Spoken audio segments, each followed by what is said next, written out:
But it's clear now that we didn't do enough to prevent these tools from being used for harm as well. To try to make these products as addictive as possible. In other words, it's highly, highly addictive. If you feed the beast, that beast will destroy you. Everything you said, it's sad to me because it's happening not by accident, but by design.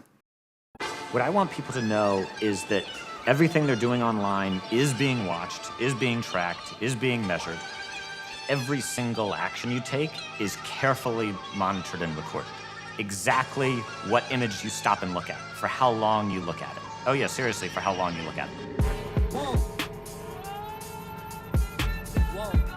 They know when people are lonely, they know when people are depressed, they know when people are looking at photos of your ex-romantic partners, they know what you're doing late at night, they know the entire thing. Whether you're an introvert or an extrovert, or what kind of neuroses you have, what your personality type is like. They have more information about us than has ever been imagined in human history. We didn't take a broad enough view of our responsibility, and that was a big mistake. And it was my mistake. And I'm sorry. One thing I think a lot of people don't understand is that the greatest minds of all time have come together to make sure you stay on their platform the longest. It is their job to make it addicting. It's kind of like how drug dealers used to hook kids on cocaine. Okay, that might be a harsh example. It's like when Nestle started killing kids in underdeveloped countries. Okay, that's not any better.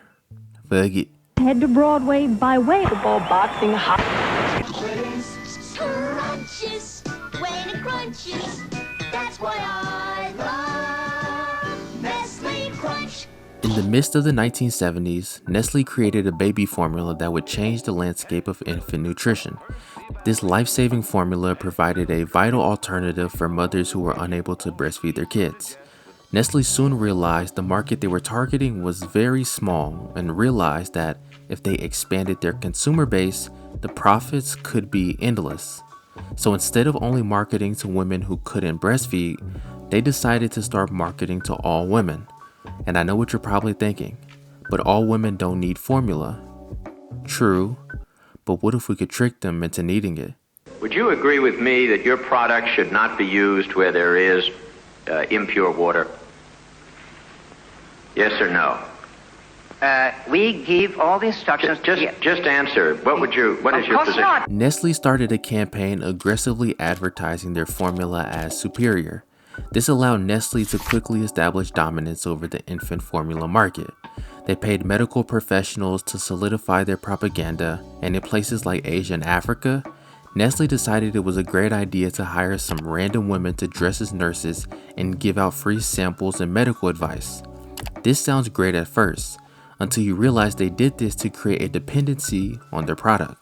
So when women stop lactating naturally and are now reliant on this new formula, you can squeeze them out of all of their money, which means a loyal, profitable customer. So, where do kids dying come up? I mean, I was getting to it. You just gave this long story, and I haven't heard anything about anyone dying.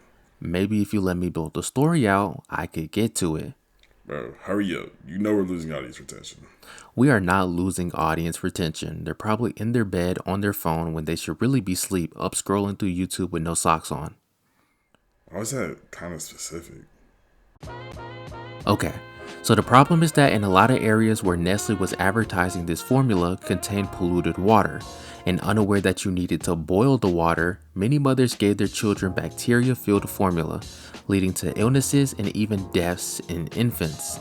This predatory and downright evil advertising led to the boycott of Nestle products, and even a subsequent trial where they would be found not guilty because the instructions were on the label, which makes it even worse because they targeted areas that were illiterate.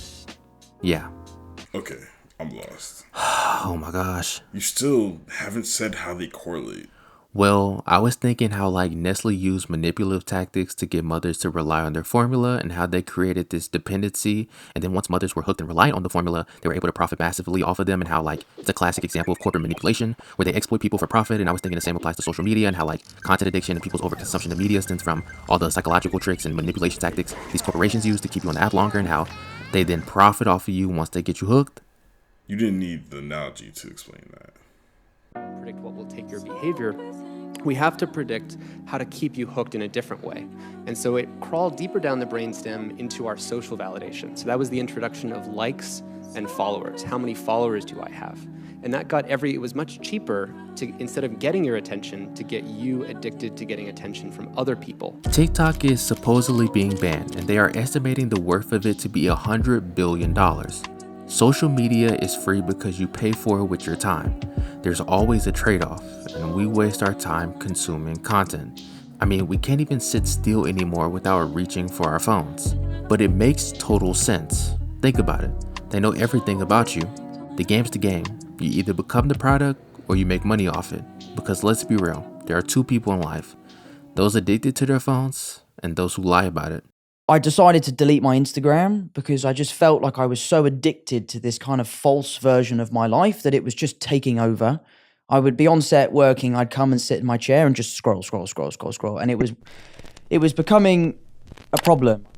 Everything nowadays is content, and we've become obsessed with it at every waking moment of our lives.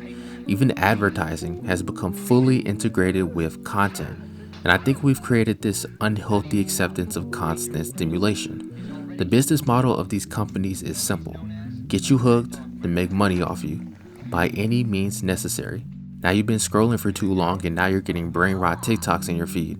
Can someone explain this videos inside of other videos trend? Like, why do we need GTA gameplay or satisfying soap cutting under videos? Is our generation's attention span that fucking fried? One thing I realized is that the internet has created the most intelligent and ignorant level of humans I think the world has ever seen. The world wasn't ready for the content epidemic, and I hate to sound pessimistic, but it doesn't look like it's getting any better. Content is the drug we can't live without, and that's exactly how they want it to be. Hey, thanks for watching. Long time no see. I know it's been a while, but I want to get back into posting. I really do. And I know I say that every time, but like, I have to. What do you want me to say? See you in 6 months because I'm not gonna post? Exactly. You're gonna take these videos and you're gonna like it. I'm sorry. Thanks for watching. Catch you in the next video.